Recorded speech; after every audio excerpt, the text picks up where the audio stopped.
Hey YouTube, this is Alice at Wonderland Speaks, and I think I'm going to try to blog my uh, housing process.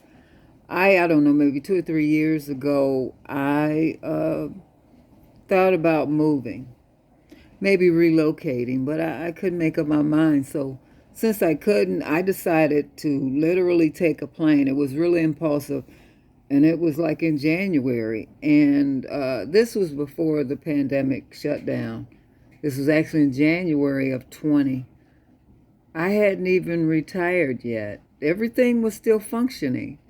And I took a plane back east because my doctor for some time had been encouraging me to move closer to family since things are happening, and they just felt it would be better for me to be around family. So I took a plane.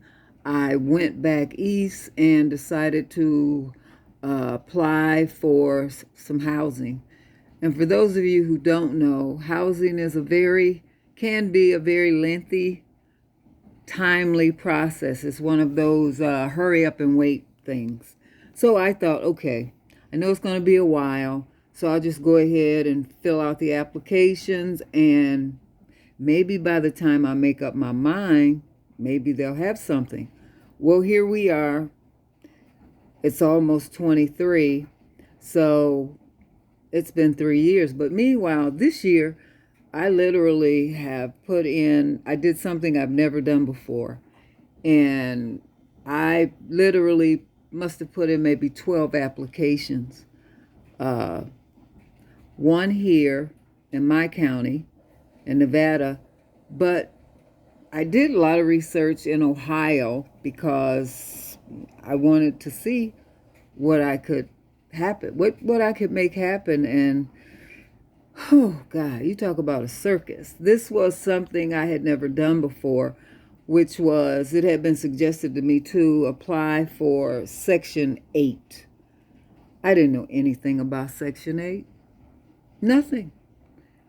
But I went online, did a lot of research, and the federal government suggested that you apply in as many states, as many counties as you wanted to.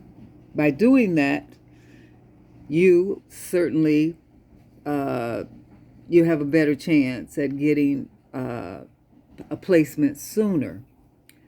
Okay, I did all that. I know I filled out maybe 15 applications online, and here in my state, they pulled my name, told me my name had come up. So we started that process. But I'll tell you, that started in January of this year. Here we are in December. They said I was approved, but they have not actually given me a definitive answer, other than that they can't grant me a voucher now. Meanwhile, we've been communicating constantly. I even at one point drove up to Carson City, which is where the office is, Section 8 office. I drove up there hoping to, because here in Nevada, you can't get anybody on the phone. You can't schedule a meeting. It's sort of like the unemployment situation that we dealt with last year. It's like that. You can't get anybody on the phone. You can't see anybody when you go in the office. They might answer an email, and that's a big maybe. It's been extremely frustrating and stressful. Meanwhile, I applied in several counties in Ohio. I got pulled in Ohio last month. Now, I only applied there, I don't know, maybe April of this year. And they were very helpful. I even called them trying to get some kind of instruction on Nevada. And they certainly shed some light on it for me. They informed me that it's a relatively easy process, and I didn't know one way or the other. I just knew what I was dealing with, and it was some madness. What I know is they pulled my name in Crawford County, Ohio. And in less than 7 days, they gave me a Section 8 voucher. 7 days. Meanwhile, here in the state of Nevada, they've been yanking my chain since January. We're here in December. Nothing. Nothing. I've got nothing except me being insistent, making phone calls, and they've just been yanking my chain. So you might say, well, you got a voucher. Well, one of the catches to Section 8, and I've been forced to learn everything about this program this year because I didn't know anything about it. But they have stipulations. You can only use that voucher in that county initially. When you get the voucher, for the first year, you have to use it in their county. Now, after that, it becomes conditional, which means you can take that voucher after 1 year, and after wherever you get housing at in that county, you can take that voucher only if you have permission from that county, and also get permission from the county you are considering going to. They both have to agree to let you transfer. So it's very iffy. It's very iffy. It could happen. Maybe it won't. Well, I wasn't trying to go to Crawford County. I was trying to go to Lucas County. Lucas County is out of the question. Meanwhile, nothing happened. I still have that voucher, but they said I couldn't use it anywhere else. I wanted to use it here in Nevada. They said, no, you can only use it here. Now, meanwhile, I applied here for housing. We have a new development that's still under construction. I applied for housing there, back in the city in Las Vegas. It's not supposed to be ready till spring of next year, as well as several counties in Ohio. Meanwhile, I'm telling you, you have no idea how insane this has been. Meanwhile, I get a phone call from a manager in another county. They have a placement for me. Now, what would be great is if all these entities came together, meaning that the housing offices as well as the apartment complexes, everybody's got a waiting list, everybody. And what would be great is if they could come together, because what good is it for your number to be pulled over here, but you need that one over there for them to come together. Anyway, they pulled me, and I said yes. The first place I applied to in January of 20, they called me on the phone. We have a placement for you. I'm currently in the process of getting placed there, maybe. But, again, there is a stipulation. I live in a climate where we don't really deal with issues of weather. Back east, they're getting riled up for their winter. It is hazardous to drive. I kind of gave myself a deadline of actually like December 1st, no later than the first week of December. Otherwise, I would not try to travel. I'd probably really see a difference, maybe Texas. Because the route I would take would be, of course, Nevada, Arizona, New Mexico, Texas, then Oklahoma, Missouri, Illinois, Indiana, Ohio. I've done this trip so many times. And you might say, well, what about the other way? Well, that's even worse because they're bad. Utah's weather started getting bad last month. So that would definitely be out of the question. The only option I would have would be to go that way. But again, that's not, they have not approved that yet. So I am so up in the air. What's going on with me right now could very well be stress related. I don't know. It's just that when something happens, you start feeling some kind of way and you can't put your finger on it. Stress is more of a factor than we realize. And what I will say right now is, I don't know. I've been trying to organize and set up people that can assist me in this process. Like I tried to get hire an actual moving company. That didn't work. Then I said, well, maybe I can hire a person, a professional, that would do the driving, in their own truck, just drive it. That means, of course, I got to hire a company that can come in and assist me to pack as well as load the truck. What does that mean? Well, if they do happen to make it cross country, I have to have somebody on the other end who can unload it. This is so complex. That's probably what's got me feeling some kind of way. There's so much crap going on right now.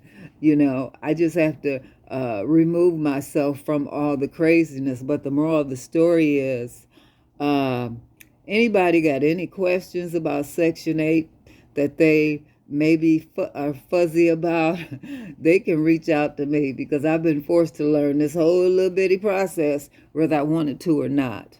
Now, I was able to get emergency, back here earlier in the year. They offered CHAPS, is what they called it, which was COVID emergency rental assistance, to assist people in rental assistance as well as utilities, if that was something you needed and if you qualified.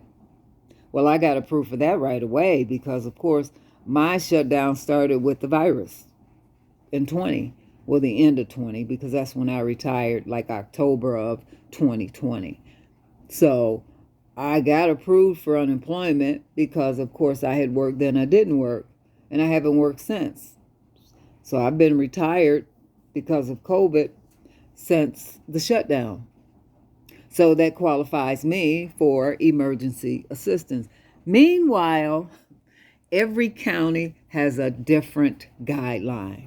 Not just every state, but every county. So here I am on December 1st, and I've got to decide. I have not heard from these people. I thought by now everything will be cleared up and I would be on my next journey. Meanwhile, I'm sitting here in my apartment in Nevada. I have no idea what's going to happen. But what I've decided is that if by the end of this week, which tomorrow is Friday, if I haven't heard from these people by then, when they do decide to reach out, I don't need it anymore because I can't get through their bad weather. I made them aware of that when I filled out the application. So it's not like, well, maybe you should have told them. Maybe you should have stressed that to them. I have said that. I have put it in writing.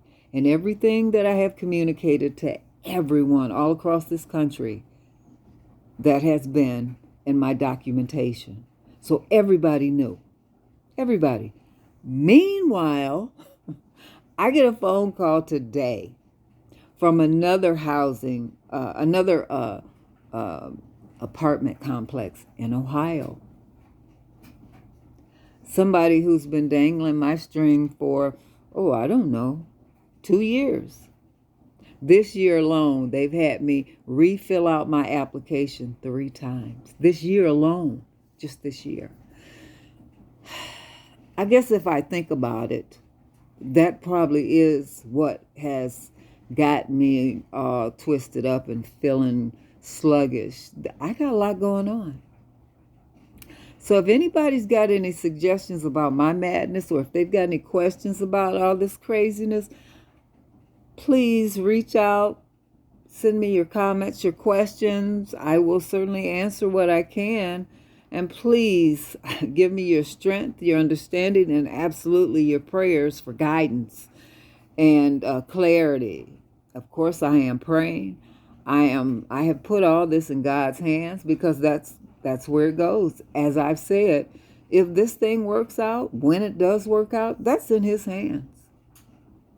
That's why I don't believe in stress, because I put this in His hands. This thing is going to work out when it's supposed to work out. The fact that there are all these hurdles, those are flags for me, red flags that says, I am conflicted. I am absolutely conflicted. I love living here. The idea of me Nothing to see yet. Uprooting myself to go to a cold climate when I can walk Nothing to see yet. when I can walk outside right you haven't now. submitted any copyright takedown requests. I can, excuse me, I got my computer doing its own thing. Anyway, I apologize. I did not mean for this to run like this. But I hope there will be those of you who will stay to the end so that you can hear me and all my madness. And I will keep you abreast of my housing story and everything else. I want to give you guys full disclosure. And I know it's getting dark in here because it was light when I started talking, but it's gotten dark because it's that time of day.